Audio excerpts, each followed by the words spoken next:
know me, but for those of you who don't, it's I've been working in BPM for about 20 years, long before it was known as BPM. I started my career writing code, so I would be over at the Hacker Night. You know, this was a while ago, but I don't do that anymore.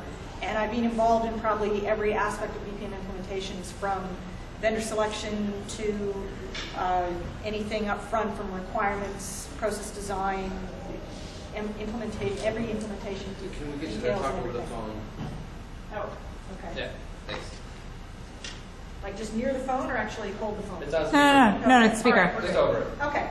So I've been involved in every different part of implementation in terms of BPM systems. So it's really been interesting to see how all these different pieces come together, especially when they're split.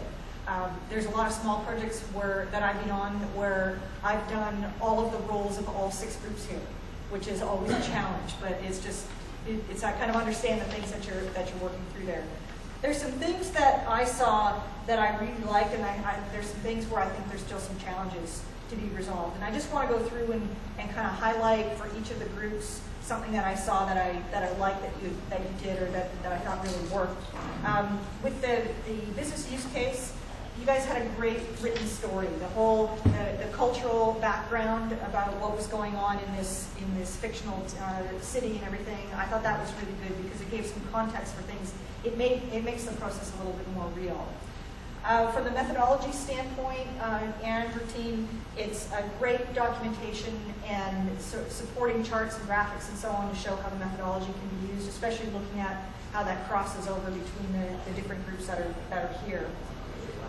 Business rules, business rules and the user interface team, you guys were both really good at collaboration in terms of between all the different teams here, in part because I think everybody realized they had to collaborate with you or they weren't going to get anywhere. So it's, maybe you were forced to do that well.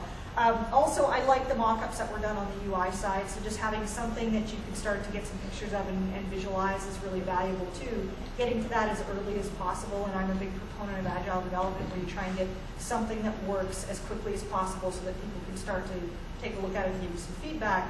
The best way to do that is to put an interface in front of them, like this is what it's going to look like. The collaborative modeling, I love the international collaboration. That's just like, I'm a geek and I love stuff like that. So the idea that you can sit here and collaborate on a process model with a couple people in Europe, and that's really the dream of how we want to do collaboration, is that it doesn't have to be restricted by who's in this room or who's even on this continent at this time, but that it can be done in different ways. And Gravity is one of the tools that can be done to do that. The service implementation side, you guys really dug in and got things started. So you were starting to build the services, or build the service definitions and build the orchestration for the services. So I think there's some really good work done there in terms of setting the framework for what has to come ahead. So certainly there were all really valuable contributions that you guys made. Now, if I take a look at some of the things where I think that you need some work, one of it is that certainly there's an understanding of data and rules and process and how they're all important in this, but I think there wasn't quite enough cross-pollination between the teams. There wasn't quite enough movement between the teams. It would have been good to see somebody actually get up halfway through the evening, or more than one person get up halfway through the evening and say, okay, I think I need to go over and join this other team because we need to get the ideas back and forth between each other.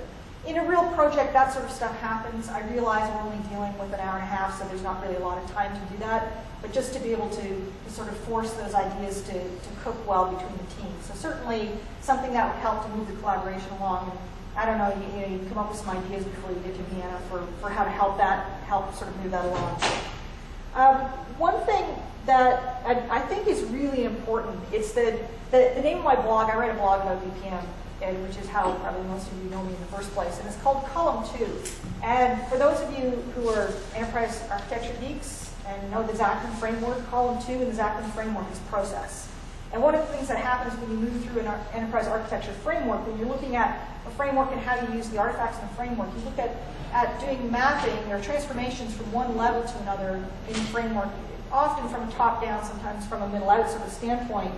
But you need to take a better look between these groups of how you're moving between those layers in the enterprise architecture. So specifically looking at the collaborative modeling and the service implementation and some of the rules as well, and how these things fit together, because there's not a clear view of how you get from that collaborative model and even the high-level business use case, which is they're really kind of the top level of that model, although not in a graphical sense. So how you move from that process list that you have, which would be the very top level, through to the collaborative process model, through to the implementation of the process model. Now, when you're working within a framework, within an enterprise architecture framework, you're always concerned with how those transformations happen. It's not magic. They don't just like, oh, well, we just like throw that out and go and do this other thing and recreate it. You really want to think about how that mapping happens between those different things. So I think that's one of the areas where there could really be some better, not just collaboration, but some thought towards how you move from one stage to another in the process modeling. And that's a tough problem. In a lot of cases, that's exactly what happens, is that you do end up taking those things, saying, okay, that was interesting, now we're going to start again at this different layer in things. But ideally, you want to look for a way to do some transformation from one to another. So that's kind of the main things that I saw. I think there's some really good starting points for the Design Slam in Vienna. Certainly, there's some new sort of collaboration starting points just based on some of the things that I've seen here. Also, you've got a process model, you've got a start on your service orchestration diagrams and on some mock-ups of the dashboards. So there's certainly some good starting points in terms of what you've done so far and what people can build on there. So I think that's a really positive thing. Now, if I were the only judge, I don't even know if I'm the only judge, but if I were the only judge, I would have to say that my choice tonight of picking from the 6 groups is more indicative of where you are in the whole design process rather than the specific skills of any given team. So it's when I look at the judging criteria and where you got with things, I'd have to say that the business use case would come out as the winners, but mostly because we're still at a fairly early part of the design process, so they were able to do more with what they had.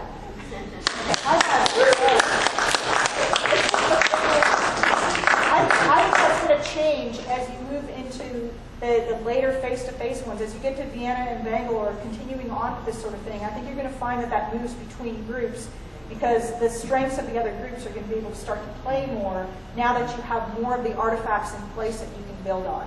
And this is an important thing, is that it's not just that these guys are superstores, although obviously they are, but it's really, because you're all superstars.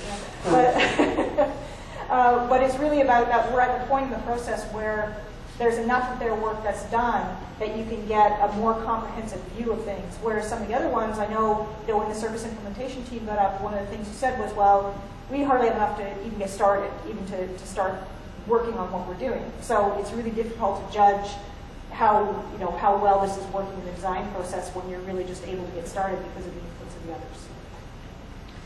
Okay? Yay! That's it. Thank you. Thank you, Sandy.